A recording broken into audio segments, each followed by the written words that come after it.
Hello po. Pakinggan natin ito. Ikaw po, mga kongresista nung nakaraang elections, nung eleksyon daw, kaliwat kanan nakikiusap kay Sara Duterte na itaas naman yung kamay nila. Ah, nung panahon ng eleksyon. Pero nung nanalo na daw, mga kongresista na, mga kongresista at senador na, nakalimutan na daw si Sara. Nung nagkaroon daw ng debate sa Kamara at sa Senado, tahimik daw sila kahit na durog si Sara sa issue ng confidential funds. Ito daw mga kongresistang ito na mga miyembro ng UNITEAM nung panahon ng elections nagkakandarapa na makakuha lang sila ng audience kay Sara para itaas ni Sara yung kanilang kamay. I-endorse sila bilang kandidato sa kanya-kanyang distrito. Ngayon daw na nanalo ng mga ito, wala na daw, hindi na nakalimutan na raw ang ginawa ni Sara Duterte para sa kanila. Kaya galit na galit si Roque, natawa tuloy si Lito Samson. Ito, panoorin nyo mga kabunyo. Kaya nga tayo nagkampihan sa politika. Kung nga makakakampi mo pa siya magtatagal ng budget mo, para kita ba nagkaroon nakakampi? Diba? Para kayo pa kayo lahat sinuportahan ni Bibi Sara nung kayo tumatakbo para sa inyong mga distrito. Di ba lahat kayo, nagpapakamatay kayo na itaas kayo ng mga kamay ni Bibi Sara at saka ni PBBM, tapos kayo mamumuda. Yung isa dyan, okay, tapatan lang, yung chairman ng appropriation, hindi ako nagtataka dahil taga-Bicol naman yan. Alam natin kung sino talaga overwhelming ng dalo sa Bicol. Kaya di ako nagtataka dyan. Pero wag kayo magpapadala dun sa iba. Yung mga iba, huwag niyo pong kakalimutan, there is a reason why you opted to join UNITEAM noong ulit election dahil gusto niyo panalo. Huwag naman pong nakaupo na kayo dyan, kalilimutan niyo na. Ang ating samahan, meron po tayong agenda na isusulong, agenda ng pagkakaisa. Bakit kayo pa pong sumisira ng pagkakaisa ng UNITEAM na parang gusto niyo maghiwalay ng PBBM at Inday Sara? Kalokohan po yan. Okay, good day po sa ating lahat. Hindi ako na-surprise dito. Talagang ganito itong si Roque. Kahit anong mangyari talaga, then talagang maka-Duterte ito. Right or wrong noon pa sa mga pronouncement niya, sa mga sinasabi niya. Talagang maka-Duterte at the same time, no doubt, maka-China. Okay. Agree ako dito kay Attorney Inso. Tama yung sinasabi niya, no? Okay. Pagkatapos, talagang I vehemently disagree with Attorney Roque. Bagamat tayo ay isang ordinaryong Pilipino lamang, hindi tayo abogado, wala tayong ganyang position sa government na yung narating nila, no? Okay. Ganito yan. Siyempre, noong eleksyon, nabuo yung UNITEAM for talagang primary purpose. Ang primary purpose ay manalo. Manalo sila sa kanilang kanilang candidacy. Yan lang talaga naman ang ano? Okay. Ngayon, itong si Sara ngayon, maraming issue na talagang parang unpopular, parang hindi katanggap-tanggap, ano? Tulad nga nitong confidential funds. Actually, yung mga unit teams naman na kasama niya, basically, hindi naman sila against doon sa kanyang budget. Kasi pag sinabi natin na yung budget niya as the Vice President, the Office of the Vice President, may budget yan. Pagkatapos, may budget ang Department of Education. Siyempre, in both offices, siya yung siya yung may control.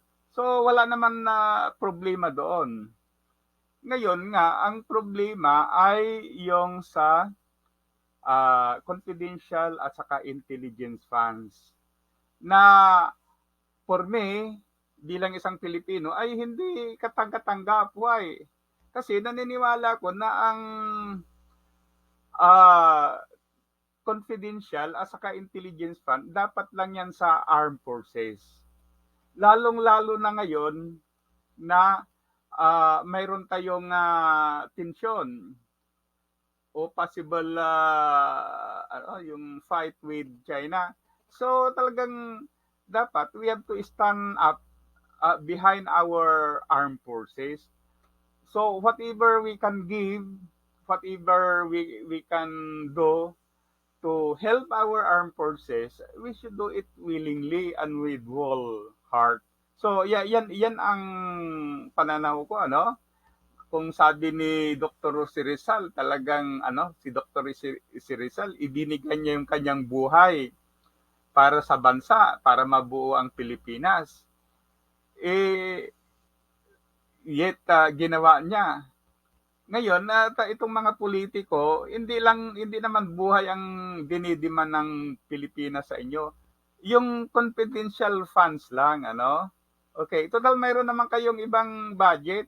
So why not bitiwan na yung confidential funds para ibigay sa ating armed forces o doon sa mga agencies na kailangan mag-gather ng data and information for national security. Okay, so dapat ibigay yan ng willingly. Na kaya yan. At saka at the same time, siyempre, may ang tao ay may kanya-kanyang pananaw, ano? Kahit na halimbawa, kahit na membro ka ng unit team, kung sa palagay mo mali talaga yung pagbibigay ng malaking confidential fund sa Vice President, then dapat mong tutulan yan, ano?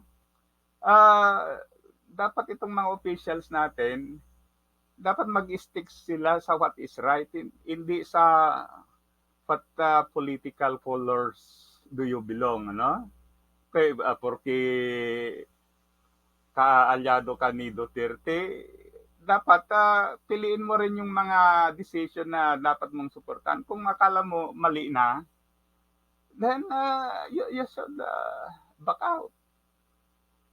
Kasi hindi na nangyayari yung what is the best for the country. At that point, you have to back up, ano? Back out. Okay. So, ganun ang pananaw natin. Okay. Naisip ko tuloy yung mga Hapon noong bago o before World War II. Okay. Ang mga Hapon sa Japan, ang mga bahay nila ay halos gawa sa karton at saka marurupok na materyales. Why? Kasi ang mga magagandang yung mga construction materials ay ibinibigay yan sa armed forces nila. So, they give up willingly. Kaya tuloy yung bahay nila halos, sabi nga, halos karton. Pagkatapos, yung mga tao sa Japan, halos wala nang makakain. Why? Kasi yung mga pagkain, ibinibigay sa armed forces. But they did it willingly. Kasi ang iniisip nila, yung kapakanan ng bansa. Ang tanong natin, ginagawa ba yan ng ating mga politiko na they will be willing to give everything, including their personal position for the sake of the country. For me, kung siyempre, hindi naman lahat na alimbawa lang sana hindi mangyari. Halimbawa, magkakaroon ng giyera with China. So, hindi naman tayo lahat doon ay pupunta sa battlefield para malabanan yung mga in-check. Ngayon, yung mga maiiwan, ang pansana, we should be willing to assist by doing something o by giving everything na para masuportahan yung ating mga armed forces. Ganon ang pananaw ko. Okay? Sa mga hindi nag-disagree sa akin, tulad ng sinasabi ko, lahat naman tayo ay may karapatan mag-speak up ng ating pananaw, ang ating opinion, ang ating mindset. So muli, mabuhay tayong mga Pilipino. Sana i-like at saka subscribe sa ating YouTube channel. Tulungan naman ninyo kami.